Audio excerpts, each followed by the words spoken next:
Hello बच्चों, welcome back to my channel. हम लोग अभी तक अपने सभी मैक्रोन्यूट्रिएंट्स कंप्लीट कर चुके हैं, जिसमें हमने फैट, प्रोटीन और कार्बोहाइड्रेट पढ़ा था। ठीक है, उसकी हमने बायोकेमिस्ट्री वगैरह पे बात की थी। अब हमारा नेक्स्ट टॉपिक है विटामिन्स। ठीक है, तो हम विटामिन्स की बात करेंगे, जिसमें से हमें विटामिन्स हमारा पहला टॉपिक है। तो इसमें विटामिन्स और मिनरल्स हमारे आएंगे। ठीक है, तो विटामिन्स और मिनरल्स हमारे क्या होते हैं? माइक्रोन्यूट्रिएंट्स। तो अब हम किस पे बात कर रहे हैं? माइक्रोन्यूट्रिएंट्स पे बात कर रहे हैं। ठीक है, तो ये हम पहले पढ़ चुके हैं कि कौन सा मैक्रो होता है, कौन सा माइक्रो होता है। उसी को हम आगे कंटिन्यू करते हैं। तो अब नेक्स्ट टॉपिक है हमारा विटामिन ए के बारे में हम बात करेंगे। ओके, तो सबसे पहले बात करते हैं हम विटामिन्स की। विटामिन्स होते क्या हैं? ठीक है, तो विटामिन्स हमारे कितने तरह के होते हैं? सबसे पहले तो हम देखेंगे, एक तो ये माइक्रोन्यूट्रिएंट्स होते हैं। क्या होते हैं? माइक्रोन्यूट्रिएंट्स। ठीक है, माइक्रोन्यूट्रिएंट्स का मतलब क्या मैंने आपको बताया था। माइक्रोन्यूट्रिएंट्स वो वाले न्यूट्रिएंट्स होते हैं। न्यूट्रिएंट्स हमारे दो तरह के थे, एक थे मैक्रोन्यूट्रिएंट्स और एक थे माइक्रोन्यूट्रिएंट्स। तो मैक्रोन्यूट्रिएंट्स कौन से थे? जो हमारी बॉडी में थोड़ी ज़्यादा मात्रा में जो हमारी बॉडी में चाहिए होते हैं, वो हमारे क्या थे? मैक्रोन्यूट्रिएंट्स थे। और माइक्रोन्यूट्रिएंट्स कौन से वाले थे? जो कम मात्रा में चाहिए हमारी बॉडी में। ठीक है, यानी कि 100 मिलीग्राम से हमारी बॉडी में कम चाहिए होते हैं माइक्रो न्यूट्रिएंट्स। ठीक है, तो जो मैक्रो न्यूट्रिएंट्स है वो बॉडी में डाइजेस्ट होते हैं, टूट करके हमारी बॉडी को एनर्जी देते हैं। लेकिन माइक्रो न्यूट्रिएंट्स अपने स्मॉलर फॉर्म में ही होते हैं, तो ये टूट करके एनर्जी नहीं देते हैं। ये ऐसे के, और इनका ये एनर्जी भी नहीं देते हैं। ये ऐसे कैसे, जैसा भी इनका स्ट्रक्चर होता है वैसे ही बॉडी में यूटिलाइज हो जाता है। ठीक है, तो इसके बारे में हम बात कर चुके हैं अपने पुराने चैप्टर्स में, जब हमने मैक्रोन्यूट्रिएंट्स और माइक्रोन्यूट्रिएंट्स के बारे में बात किया था। इसी में अब हम आगे देखेंगे विटामिन्स। ठीक है, तो विटामिन्स हमारे क्या है? एक तो माइक्रोन्यूट्रिएंट्स है और ये ऑर्गेनिक कंपाउंड होते हैं। ऑर्गेनिक कंपाउंड कौन से होते हैं? जिनमें कार्बन पाया जाता है। ठीक है, जिनमें कार्बन पाया जाता है वो हमारे क्या है? ऑर्गेनिक कंपाउंड्स हैं। ठीक है, तो ये हमारे ऑर्गेनिक कंपाउंड होते हैं और वर्क एज अ कोएंजाइम। ये किसकी तरह काम करते हैं? कोएंजाइम की तरह भी काम करते हैं। ठीक है, कोएंजाइम की तरह ये काम करते हैं। कोएंजाइम का मतलब क्या है? कि एंजाइम्स की हेल्प करते हैं ताकि वो अपना काम कर सकें फूड के मेटाबॉलिज्म में और फूड के डाइजेशन में। ठीक है, तो ये क्या करते हैं? एज अ कोएंजाइम भी काम करते हैं हमारे vitamins. Regulator of metabolic activities, ये क्या करते हैं? मेटाबॉलिक एक्टिविटीज को रेगुलेट करने का काम करते हैं। मेटाबॉलिक एक्टिविटीज कौन सी थी? जो बॉडी में हमारे न्यूट्रिएंट्स यूटिलाइज हो रहे थे। ठीक है, अपना अपना काम कर रहे थे, वो क्या थे? मेटाबॉलिक एक्टिविटीज थी। ठीक है, उसके बाद रिक्वायर्ड इन स्मॉल क्वांटिटीज, ये कम क्वांटिटीज में इनकी जरूरत होती है। पर डे ये हमें 100 मिलीग्राम पर डे से कम इनकी जरूरत हमारी बॉडी में होती है, इससे कम इसकी आवश्यकता होती है। ठीक है, तो विटामिन के मेन फीचर्स क्या हो गए? एक तो ये माइक्रोन्यूट्रिएंट्स होता है। ठीक है, ऑर्गेनिक कंपाउंड्स होते हैं, कोएंजाइम की तरह भी काम करते हैं और ये मेटाबॉलिक एक्टिविटी को रेगुलेट करते हैं। Required in small quantity, come quantity में इनकी जरूरत होती है और 100 मिलीग्राम पर डे से कम की मात्रा इनमें चाहिए होती है। इसके बाद ये एंटीऑक्सीडेंट्स की तरह भी काम करते हैं हमारे विटामिन। ठीक है, एंटीऑक्सीडेंट्स क्या होते हैं?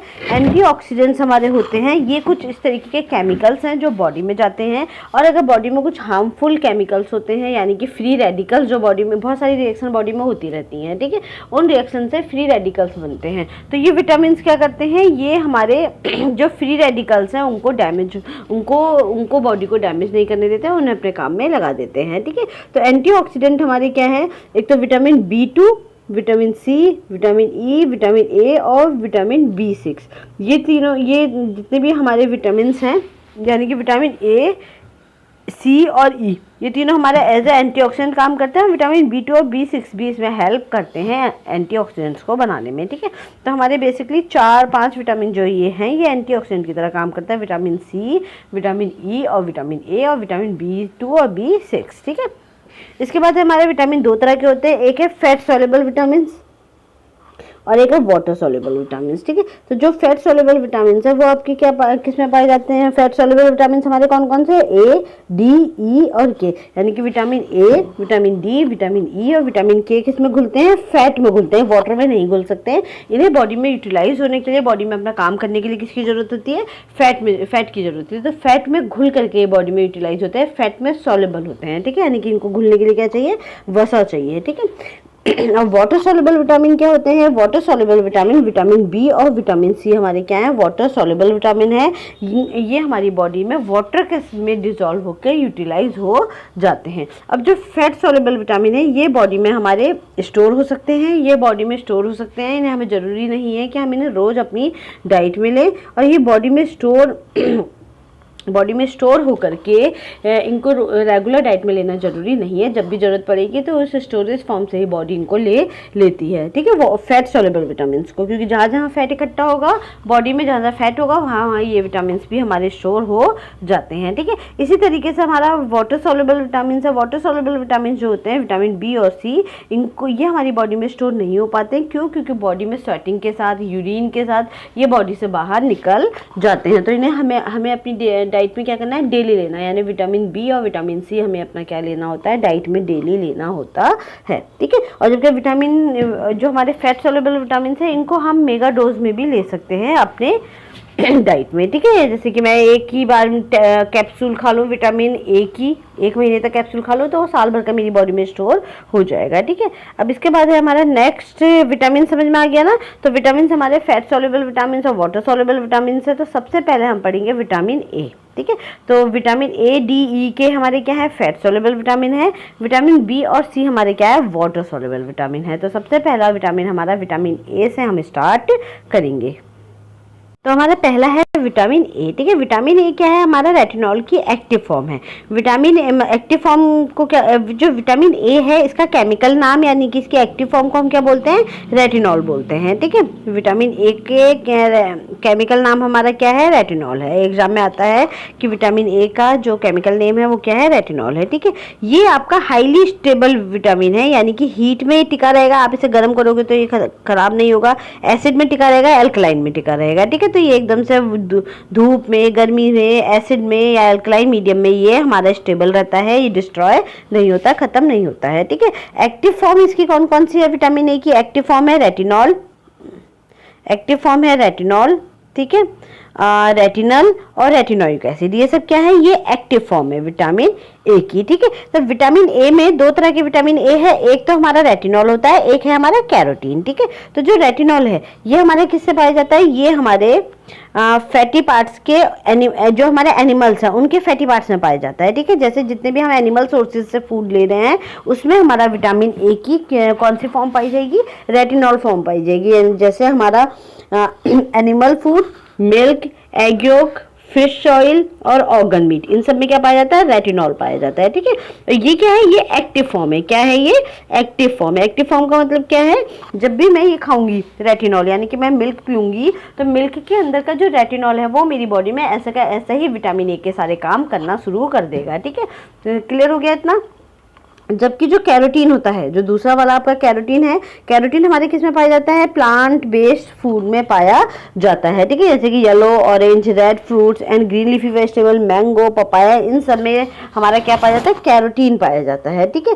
कैरोटीन क्या करता है, कैरोटीन हमारी बॉडी में ऐसे ही यूटिलाइज नहीं होगा, पहले इसको किस में कन्वर्ट होना होगा, रेटिनॉल में कन्वर्ट होना होगा, ठीक है। तो कैरोटीन पहले किस में कन्वर्ट होगा, रेटिनॉल में कन्वर्ट होगा, उसके बाद वो हमारी बॉडी में यूटिलाइज होगा, ठीक है। तो एक्टिव फॉर्म कौन सी है विटामिन ए की, वो है रेटिनॉल, और इनएक्टिव फॉर्म कौन सी है, कैरोटीन है। तो कैरोटीन में पहले किस में कन्वर्ट होगा, रेटिनॉल में कन्वर्ट होगा, तब जाके वो हमारी बॉडी में यूटिलाइज होगा,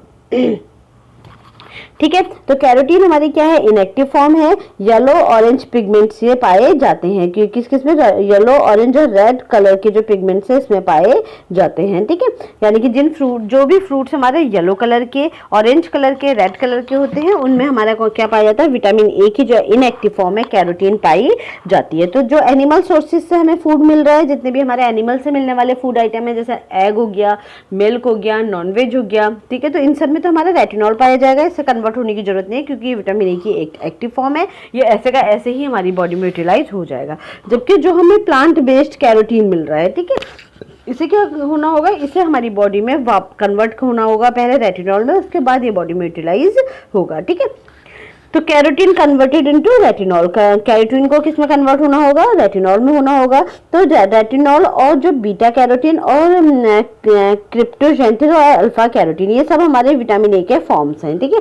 तो ये हमारे कितने तरह के फॉर्म्स हो गए, एक तो रेटिनॉल हो गया, ये बिल्कुल एक्टिव फॉर्म है, और बाकी ये सब क्या है, ये इनएक्टिव फॉर्म है। बीटा कैरोटीन और क्रिप्टोजेंथिन और अल्फा कैरोटीन, ये हमारे क्या है, ये हमारे विटामिन ए के इनएक्टिव फॉर्म है। तो अगर मैं ये देखूं कि मुझे अगर 1 ग्राम रेटिनॉल चाहिए तो मुझे कितने ग्राम बीटा कैरोटीन लेना होगा? 6 ग्राम बीटा कैरोटीन लेना होगा। और 12 ग्राम मुझे क्या लेना होगा? क्रिप्टोजेंथिन और अल्फा कैरोटीन लेना होगा। ठीक है, तो अगर मैं अपनी डाइट में 12 ग्राम अल्फा कैरोटीन ले रही हूँ, ठीक है, 12 ग्राम मैंने अपनी डाइट में कितना लिया है? 12 ग्राम अल्फा कैरोटीन लिया है, तो वो मेरी बॉडी में किस में कन्वर्ट होगा? 1 ग्राम रेटिनॉल में कन्वर्ट होगा। समझ में आया? तो रेशियो क्या है इसका जो अनुपात है वो है रेटिनॉल का 1 अनुपात बीटा कैरोटीन का 6 और हमारा क्रिप्टोजेंथिन का 12 अनुपात है। ठीक है, जो रेशियो है हमारा वो ये है। क्लियर हुआ इतना?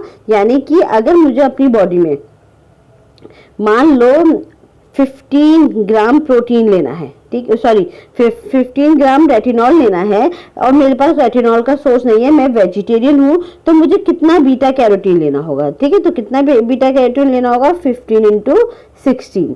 ठीक है, 15 इंटू 16 हो गया, तो 15 इंटू 16 करेंगे जब हम तो कितना आएगा? ठीक है, तो अगर मुझे अपनी बॉडी में 15 ग्राम विटामिन ए चाहिए, ठीक है, विटामिन ए चाहिए और मैं ये वाले सोर्स खाती नहीं हूँ, मैं सिर्फ ये वाले लेती हूँ, तो मुझे कितना ग्राम बीटा कैरोटीन लेना होगा? मुझे लेना होगा 90 ग्राम बीटा कैरोटीन। ठीक है, तो जो मैं 90 ग्राम बीटा कैरोटीन लूंगी वो कन्वर्ट होकर के तब 15 ग्राम रेटिनॉल में कन्वर्ट होगा। ठीक है, तो कितना रेशियो हो गया हमारा? रेशियो हो गया आपका 1:6:12। ठीक है, और अगर मेरे पास रेटिनॉल की भी सोर्सेज नहीं है, ठीक है, तो ये क्या है? ये हमारे रेशियोज हैं कि हमें कितना रेशियो हमारा, अगर हमें इतना ग्राम प्रोटीन चाहिए तो हमें कितना बीटा कैरोटीन लेना होगा या फिर कितना हमें क्रिप्टोजेंथिन या अल्फा कैरोटीन लेना होगा। अगर मेरी डाइट में सिर्फ क्रिप्टोजेंथिन और अल्फा कैरोटीन है तो मुझे कितना लेना होगा? अगर मुझे 6 ग्राम रेटिनॉल चाहिए तो मैं कितना लूँगी? 12 इंटू 6। ठीक है, तब जाकर के मेरा निकल के आएगा 72। ठीक है, तो 72 ग्राम मुझे लेना होगा, तब जाके 72 जो मैंने अल्फा कैरोटीन लिया है ये किस में कन्वर्ट होगा? 6 ग्राम रेटिनॉल में कन्वर्ट होगा। ठीक है, तो इस तरीके से हम क्या निकालेंगे? इस तरीके से हम ये निकालेंगे कि इसका कितना रेशियो होता है, यानी कि 1:6 बीटा कैरोटीन का होगा और 1:12 हमारा क्रिप्टोजेंथिन का होगा। अगर मुझे 1 ग्राम रेटिनॉल चाहिए क्रिप्टोजेंथिन से तो मुझे 12 ग्राम क्रिप्टोजेंथिन खाना होगा, या फिर मुझे अपनी डाइट में 1 ग्राम रेटिनॉल चाहिए तो मुझे 6 ग्राम बीटा कैरोटीन खाना होगा बीटा कैरोटीन से, अगर मुझे रेटिनॉल कन्वर्ट करना है तो। ठीक है, तो ये हमारे क्या है? ये इसका मेथड है। तो 2 तरह के हो गए, एक हो गया रेटिनॉल, एक हो गया कैरोटीन। ये एग्जाम में कई बार आ जाता है कि कौन सी एक्टिव फॉर्म है और कौन सी इसकी इनएक्टिव फॉर्म है विटामिन ए की। इसके बाद नेक्स्ट हमारे फंक्शंस क्या क्या है हमारे विटामिन ए के? तो जो विटामिन ए के फंक्शंस है, एक तो ये हमारा विजन इन डिम लाइट, यानी कि जब लाइट आपकी हल्की होती है, हल्का हल्का अंधेरा होता है, तब आपको ये देखने में हेल्प करती है हमारा विटामिन ए। इसका नाम क्या होता है? विटामिन ए और एक प्रोटीन होता है ऑप्सिन, ये हमारी आंखों में पाया जाता है।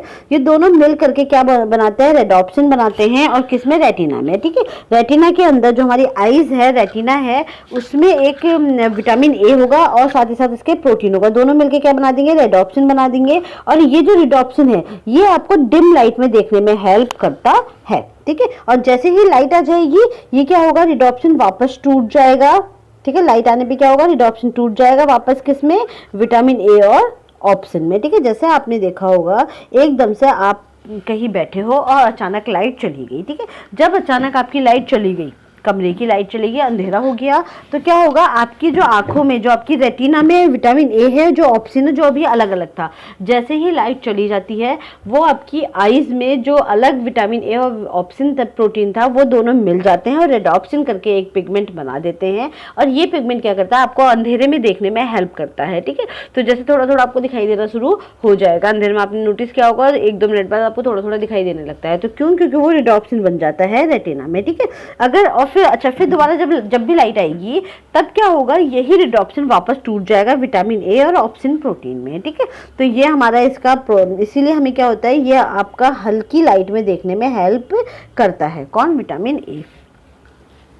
Maintain and synthesis of healthy epithelium layer of skin, जो आपकी जो आपकी एपिथेलियम लेयर है, ठीक है, स्किन की, इस सबको बनाने में क्या करता है, ये हेल्प करता है, आपकी स्किन को बनाने में हेल्प करता है, स्किन को आपकी हेल्दी बनाए रखता है, ठीक है। और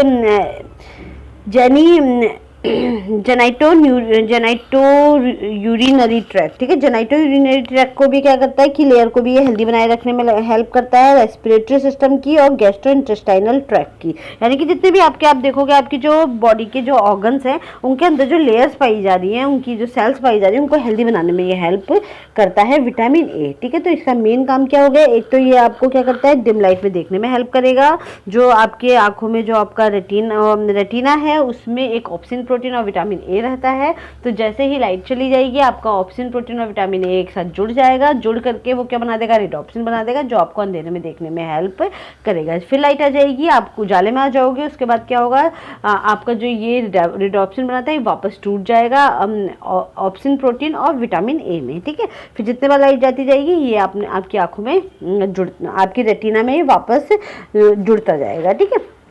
इसके बाद एक बीमारी, इसके बाद जो इसकी जो डिजीज़ है, जो विटामिन ए की कमी से जो हमें डिजीज़ होती है, कौन सी होती है, ज़ीरोफ्थेलेमिया बोलते हैं हम इसे। विटामिन ए की कमी से कौन सी बीमारी होती है, ज़ीरोफ्थेलेमिया होती है, ठीक है। यानी कि आपकी आंखों को जब आंखों से दिखाई देना बंद हो जाता है तो कौन सी बीमारी बोलते हैं, उसको ज़ीरोफ्थेलेमिया बोलते हैं, ठीक है। इसकी डिजीज़ से आपको ये वाली प्रॉब्लम होती है, एक तो आपको रात को दिखाई देना बंद हो जाएगा। तो इसकी जो स्टेजेस हैं, इसकी कुछ स्टेजेस हैं जो एग्जाम में कई बार आती हैं, जब आप देखोगे पुराने क्वेश्चन पेपर तो इसमें से कई बार क्वेश्चन उन्होंने पूछे हैं। तो ज़ीरोफ्थेलेमिया क्या है, ये वो प्रॉब्लम है जब विटामिन ए की कमी से हमें दिखाई देना कम हो जाता है, ठीक है। तो इसमें हमारे क्या है, इसकी पहली स्टेज है नाइट ब्लाइंडनेस, और इसको क्या बोलते हैं, निक्टोलोपिया भी बोलते हैं, ठीक है, नेक्टोलोपिया भी इसको बोलते हैं, नाइट ब्लाइंडनेस को। एग्जाम में एक बार नेक्टोलोपिया आया था कि नेक्टोलोपिया क्या होता है, तो नेक्टोलोपिया ही क्या है, हमारा नाइट ब्लाइंडनेस है, ठीक है। तो नाइट ब्लाइंडनेस का ही दूसरा नाम हमारा क्या है, नेक्टोलोपिया है। तो जो हमारे आपने देखा, अगर आपके अंदर विटामिन ए की कमी है तो ऑब्वियसली जब रिडॉप्सिन ही नहीं बन पाएगा, जब रिडॉप्सिन नहीं बनेगा तो आप अंधेरे में देख नहीं पाओगे, जब हल्का अंधेरा हो जाएगा तो आप जो है देख नहीं पाओगे, तो आपको क्या आ जाएगी, नाइट ब्लाइंडनेस वाली प्रॉब्लम आपको आ जाएगी, ठीक है। तो सबसे पहले आपके जब बॉडी में विटामिन ए की थोड़ी थोड़ी कमी होनी शुरू हो जाएगी, आपकी बॉडी में विटामिन ए कम है, तो क्या होगा, सबसे पहली स्टेज कौन सी कहलाएगी, नाइट ब्लाइंडनेस, यानी कि नेक्टोलोपिया की स्टेज कहलाएगी, ठीक है। दूसरी स्टेज क्या कहलाएगी, कंजक्टिवा ज़ीरोसिस की स्टेज बोलाएगी, यानी कि जो आपका आई बॉल है, ड्राइनेस ऑफ कंजक्टिवा, ठीक है, यानी कि आई बॉल जो है आपकी, जो व्हाइट वाली आई बॉल होती है आंखों की, ये क्या होने लगेगी, ये ड्राई होने लगेगी, ठीक है। ज़ीरोसिस का मतलब क्या होता है, ड्राइनेस, ठीक है, ड्राई हो जाना। कंजक्टिवा क्या है, जो हमारी आई है, इसका ये जो आपकी ये वाला जो पोर्शन है, ये सारा क्या है, जो व्हाइट कलर का है, ये आपकी आई बॉल है, ठीक है। तो जो आपकी आई बॉल है वो क्या होने लगेगी, व्हाइट होना शुरू हो जाएगी, वो सॉरी ड्राई होना शुरू हो जाएगी, सूखने लगेगी, ठीक है, ड्राइनेस आने लगेगी आपकी आंखों में, ठीक है। तो कंजक्टिवा ज़ीरोसिस में क्या है, ज़ीरोसिस का मतलब ड्राइनेस से होता है, जहाँ भी ज़ीरोसिस वर्ड मतलब आ गया, मतलब कि हम ड्राइनेस की बात कर रहे हैं, ठीक है। तो कंजक्टिवा जो आपका आई बॉल है, जो आपकी व्हाइट वाली आई का जो व्हाइट वाला पोर्शन है आगे से जो हमें दिखाई देता है, वो क्या होने लगती है, ड्राई होना शुरू कर देती है, ठीक है। फिर इसके बाद बाइटॉट स्पॉट होंगे, बाइटॉट स्पॉट में क्या है, या conjunctiva, Bitot spots on conjunctiva, ठीक है। इसमें क्या होगा, जो आपका ये आई का जो ये वाला पार्ट था, ठीक है, ये तो आपकी क्या हो गई, अंदर की कॉर्निया हो गई, ठीक है, ये आपकी कॉर्निया हो गई, जो बीच की हमारी तितली होती है, ठीक है। इसके इधर का जो व्हाइट है, यहाँ पे क्या होने लगेंगे, व्हाइट व्हाइट से स्पॉट्स बनने लगेंगे, ठीक है, व्हाइट व्हाइट से आपके फ्लफी से फ्लफी मतलब आपको ऐसा लगेगा छाले हो रहे हैं, आपकी आंखों में क्या हो रहे हैं, बिल्कुल आपकी आंखों में छाले से हो रहे हैं, ठीक है। तो वो क्या हो गया आपका बाइटॉट स्पॉट ऑन कंजक्टिवा। फिर है फोटोफोबिया, इसके बाद नेक्स्ट स्टेज कौन सी आएगी, फोटोफोबिया। जैसे कि आपने देखा होगा, जब भी आप कभी किसी की आंखों में जब लाइट पड़ती है तो उनको ना एकदम से चमक लगती है लाइटों में, वो एकदम से तेज लाइट को झेल नहीं पाते हैं, ठीक है। तो वो क्या है, उसका रीज़न है कि फोटोफोबिया उनकी आंखों में हो जाता है, वो लाइट को एकदम से बर्दाश्त नहीं कर पाते, उनकी आंखों में तेज लगती है लाइट, ठीक है। जैसे आप भी तेज लाइट में जाओगे तो आपकी एकदम से आंखों में चमक लगेगी, ठीक है। तो फोटोफोबिया की स्टेज हो गई, वो हल्की सी लाइट से भी उनको आंखों में चमक लगने लगती है। फिर है कॉर्निया ज़ीरोसिस, कॉर्निया ज़ीरोसिस में क्या होता है, जो अभी तो सिर्फ व्हाइट वाला पार्ट जो था, ये वाला पार्ट जो था वो ड्राई होने लगता है, अब ये वाला पार्ट भी ड्राई होने लगेगा, ठीक है। अब कौन सा पार्ट ड्राई हो रहा है, अब जो इसके अंदर का ये है, ये भी आपकी की जो कॉर्निया है, ये भी जो आपकी एक तितली होती है, आंखों का जो ब्लैक वाला पोर्शन होता है आगे से गोल गोल सा लेंस जिसे हम बोल सकते हैं, वो क्या होने लगती है, कॉर्निया भी हमारी क्या होने लगती है, ड्राई होने शुरू हो जाती है, ठीक है। तो जब फोटोफोबिया के बाद हमारा कॉर्नियल जीरोसिस यानी कि इसको हम जीरोफ्थेलेमिया भी बोलते हैं। क्या बोलते हैं? जीरोफ्थेलेमिया। तो ये हमारी जो कॉर्निया है ये भी आपकी क्या होने लगती है? ड्राई होनी शुरू हो जाती है। ठीक है, इसके बाद हमारा कॉर्नियल अल्सर। फिर जो आपकी कॉर्निया है ना उसमें अल्सर बनने लगता है, यानी घाव बनने लगता है, छाला बनने लगता है। ठीक है, तो कॉर्नियल अल्सर बनना शुरू हो जाता है। कॉर्निया में जो आपकी कॉर्निया थी, ये वाला हिस्सा ये पहले ड्राई होगा, फिर इसमें अल्सर बनने शुरू हो जाएंगे। ठीक है, अल्सर बनेंगे, उसके बाद कैरोटोमलेशिया की स्टेज आएगी। कैरोटोमलेशिया की स्टेज क्या है? आपकी जो कॉर्निया है वो पूरे तरीके से मेल्ट हो जाएगी, पिघल जाएगी, डिस्ट्रॉय हो जाएगी, खत्म हो जाएगी। ठीक है, बिल्कुल डिस्ट्रॉय हो जाएगी आपकी कॉर्निया। ठीक है, जो बीच वाली आई बॉल के बीच वाला हिस्सा हमें दिखाई देता है, जो हमारा लेंस है वो क्या हो जाएगा? कॉर्निया जो है वो हमारी पूरी तरीके से मेल्ट होकर के डिस्ट्रॉय हो जाएगी। उसको हम क्या बोलते हैं? कैरोटोमलेशिया बोलते हैं। ये हमारा परमानेंट ब्लाइंडनेस वाला स्टेज है। हम पूरे तरीके से क्या हो जाएंगे? अंधे हो जाएंगे, कंप्लीट ब्लाइंड हो जाएंगे हम यहाँ पे इस स्टेज में। इसके बाद क्या आएगा? कॉर्नियल स्कार आएगा। उसके बाद जो आपकी जो कॉर्निया मेल्ट हुई है वो कॉर्निया आपकी जब बिल्कुल डैमेज हो गई है, मेल्ट हो गई है, तो वहाँ पे सिर्फ एक क्या हो जाएगा? सूखी सी एक सूखी सी झिल्ली सी बन जाएगी। ठीक है, एक लेयर सी रह जाएगी। बस जो आपकी कॉर्निया मेल्ट हो गई थी उसमें आपकी ड्राइनेस ऑफ स्कार आ जाएगा, आपका वो जो घाव है वो सूख जाएगा। ठीक है, तो ड्राइनेस आ जाएगी उसमें। तो ये इसकी स्टेज है, तो एग्जाम में आती है। नाइट ब्लाइंडनेस है, पहले कंजक्टिवा जीरोसिस है, बाइटॉट स्पॉट है, फिर फोटोफोबिया है, कॉर्नियल जीरोसिस है, कॉर्नियल अल्सर है, फिर आपका कैरोटोमलेशिया है जिसमें आपका कॉर्निया मेल्ट हो जाता है, और आपका कॉर्नियल स्कार है। ठीक है, तो सबसे पहली स्टेज क्या है? आपको ये रटनी है। ठीक है, सबसे पहले आप रटोगे कैसे? सबसे पहले आपको अंधेरे में कम दिखाई देना बंद हो जाएगा, यानी कि नाइट ब्लाइंडनेस होने लगेगी, रात को आपको दिखाई देना कम हो जाएगा। ठीक है, दूसरा आपका सबसे पहले किस पे इफेक्ट पड़ना शुरू होगा? सबसे पहले आपकी जो आई का जो व्हाइट वाला पोर्शन है उस पर इफेक्ट पड़ना शुरू हो जाएगा। ठीक है, यानी कि आपकी कंजक्टिवा जो है वो आपकी क्या होगी? वो ड्राई होगी। उसके बाद बाइटॉट स्पॉट होगा, पहले ड्राइनेस आएगी, फिर वो फ्लफी स्पॉट्स बनने शुरू हो जाएंगे आपके उस कंजक्टिवा में। ठीक है, उसके बाद क्या होगा? आपका फोटोफोबिया होगा। उसके बाद कॉर्निया से रिलेटेड प्रॉब्लम शुरू हो जाएगी। ठीक है, तो पहले किससे रिलेटेड हो रहा है? यहाँ तक आप देखोगे तो जनरली किससे रिलेटेड है? आपके कंजक्टिवा से। ठीक है, इसके बाद कॉर्निया से रिलेटेड आएगी, तो कॉर्निया वाले लगभग लास्ट में आते हैं। ठीक है, तो उसके बाद कॉर्निया इफेक्ट होगी। कॉर्निया इफेक्ट होगी उसके कंजक्टिवा के बाद। ठीक है, पहले व्हाइट वाला पोर्शन कंजक्टिवा आईबॉल इफेक्ट होगा, फिर कॉर्निया जीरोसिस होगी। सॉरी, जीरोसिस पहले होगा, हमेशा पहले सूखेगी, ड्राइनेस आएगी, उसके बाद अल्सर बनेगा। ठीक है, पहले ड्राइनेस आएगी, यहाँ पे देखोगे पहले ड्राइनेस आ रही है, उसके बाद अल्सर बनना शुरू हो रहा है। ठीक है, जिसे हम बाइटॉट स्पॉट बोल रहे हैं, ये भी क्या एक तरह का अल्सर ही है। ठीक है, तो ये क्या है? उसके बाद हमारा अल्सर बनना शुरू होगा। कैरोटोमलेशिया में आपकी कॉर्निया जो है पूरी तरीके से मेल्ट हो गई है, और ये क्या है? आपकी कंप्लीट ब्लाइंडनेस की स्टेज है। ठीक है, लास्ट में आपका कॉर्नियल स्कार है। ठीक है, तो ये स्टेजेस बहुत इंपॉर्टेंट है, एग्जाम में आ जाती हैं। इसके बाद है हाइपर विटामिनोसिस। हाइपर विटामिनोसिस में क्या है? आपका स्टोर इन विटामिन ए। अगर आपने बहुत ज़्यादा, यहाँ तो डिजीज़ की बात कर रहे थे हम, ठीक है, यहाँ डिजीज़ की बात कर रहे हैं, यानी कि विटामिन ए अगर हमारी बॉडी में कम होगा, हम विटामिन ए अपनी डाइट में नहीं ले रहे हैं, तो हमारी क्या क्या अंदर प्रॉब्लम हो सकती है। ठीक है, आपको सबसे पहले क्या इफेक्ट करेगी? आपकी आँखें इफेक्ट होंगी। ठीक है, फिर ये क्या है? हाइपर विटामिनोसिस है। इसमें अगर आप ज़्यादा ले रहे हो तो ठीक है, विटामिन ए आपने ज़रूरत से ज़्यादा अपनी बॉडी में स्टोर कर रखा है और अपनी डाइट में भी आप एक्स्ट्रा ले रहे हो, तब आपको हाइपर विटामिनोसिस वाली प्रॉब्लम होगी। हाइपर मतलब ज़्यादा। ठीक है, हाइपर मतलब क्या होगा? आपको ज़्यादा। हाइपर मतलब क्या है? ज़्यादा। हाइपर का मतलब है ज़्यादा। ठीक है, विटामिनोसिस मतलब विटामिन, ज़्यादा विटामिन होना। ठीक है, हाइपर विटामिनोसिस ए है ये। ठीक है, स्टोर इन विटामिन ए। जब आपका विटामिन ए ज़्यादा स्टोर हो जाएगा एक्सेस अमाउंट में, तो क्या होगा? एक्सेस अमाउंट में स्टोर हो जाएगा तो टॉक्सिक हो जाएगा वो, यानी कि बॉडी में टॉक्सिक इफेक्ट दिखाने लगेगा, जहरीले इफेक्ट दिखाने शुरू कर देगा। इसके सिम्टम्स क्या क्या है? वॉमिटिंग हो सकती है। सिम्टम्स आपके क्या क्या है इसमें? वॉमिटिंग आपको हो सकती है, एब्डोमिनल पेन हो सकता है, आपके स्टमक वाले एरिया में क्या होगा? उल्टियाँ शुरू हो सकती है, स्टमक वाले एरिया में आपको पेन शुरू हो सकता है, पेट में आपके दर्द रहेगा। इसके अलावा आपके हेयर भी जो है वो झड़ने लगेंगे, और जॉइंट पेन भी रहेगा आपको। जो आपकी बोन्स हैं उसमें आपको क्या रहेगा? पेन रहेगा। जो बोन्स की जो जॉइंट्स हैं उनमें आपका क्या रहेगा? जहाँ पे जोड़ हैं हमारी बॉडी के हड्डियों के, उनमें क्या होगा? पेन रहेगा। ठीक है, इसके बाद नेक्स्ट है आरडीए। ठीक है, आरडीए में हमारा क्या है? आरडीए में हमारा है अगर हम देखें तो हमें कितना विटामिन ए अपनी डाइट में लेना चाहिए, ठीक है। तो आरडीए में मैन वुमेन है हमारा, तो मैन, एक मैन को, एडल्ट मैन को, यानी कि 18 साल से ऊपर के जितने भी पुरुष हैं उनको कितना लेना है, 1000 माइक्रोग्राम पर डे हमें अपनी डाइट में लेना है, ठीक है। 1000 माइक्रोग्राम पर डे हमें अपनी डाइट में लेना है। वुमेन को कितना लेना है, 840 माइक्रोग्राम पर डे अपनी डाइट में लेना है। इसमें ऐसा कुछ नहीं है कि आपको सेडेंटरी वर्क वालों को इतना लेना है या मॉडरेट वालों को इतना लेना है, हर किसी को इक्वल लेना है, ठीक है। यानी कि चाहे वो सेडेंटरी वर्क वाला मेल हो या फिर मॉडरेट हो या हैवी वर्क वाला हो, उसे कितना लेना है, 1000 माइक्रोग्राम पर डे लेना है। वुमेन को कितना लेना है, वुमेन को लेना है 840 माइक्रोग्राम पर डे, ठीक है। प्रेग्नेंट वुमेन को कितना लेना है, 900 माइक्रोग्राम पर डे लेना है, ठीक है। प्रेग्नेंट वुमेन है तो उसको कितना लेना है, 900 लेना है। अगर लैक्टेटिंग के स्टेज पे मैडम वुमेन है, ठीक है, तो उसे कितना लेना है, 950 माइक्रोग्राम पर डे लेना है। इन्फेंट को 350 माइक्रोग्राम पर डे लेना है। इन्फेंट मतलब जो बच्चा बेबी जन्म ले करके 1 साल तक का बच्चा जो होता है उसको कितना लेना है, 350 माइक्रोग्राम पर डे लेना है, लेकिन इसको मदद से ही मिल रहा है, ठीक है।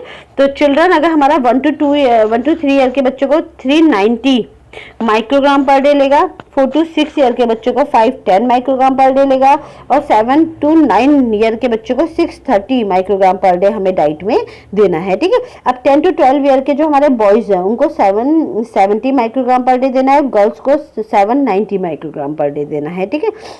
13 से 15 ईयर के जो हमारे बॉयज हैं उनको 930 माइक्रोग्राम पर डे देना है, और गर्ल्स को 890 माइक्रोग्राम पर डे देना है, ठीक है। 16 to 18 ईयर के जो हमारे लड़के हैं उनको 1000 माइक्रोग्राम पर डे लेना है, और जो लड़कियां हैं उनको 860 माइक्रोग्राम पर डे हमें लड़कियों को देना है। तो इसको एक बार रीड आउट कर लेना बस, क्योंकि मुझे लगता नहीं कि इसमें से इतना आपको याद रह पाएगा। सारे आरडीए याद करना महाभारत है, फिर भी रीड आउट करते रहना। जैसे सिंपल है, आदमियों को 1000 चाहिए और महिलाओं को कितना चाहिए, 840 माइक्रोग्राम पर डे चाहिए। तो अगर याद आ गया तो ठीक है, एक आध क्वेश्चन आएगा इसमें आरडीए में, लेकिन फिर भी वैसे भी आरडीए तब याद होते हैं जब आप उनको प्रैक्टिस से करते रहो, ठीक है। तो ये हमारा क्या था, पूरा विटामिन ए के बारे में हमने पढ़ा आज। आसान है विटामिन ए इतना कुछ टफ नहीं है। कल हम नेक्स्ट लेक्चर में विटामिन बी पढ़ेंगे, ठीक है। विटामिन बी के जितने भी हमारे B1 B2 B3 B6 है वो सारे हम कल कब पढ़ेंगे, कल के लेक्चर में पढ़ेंगे। तब तक के लिए thank you everyone, have a nice day.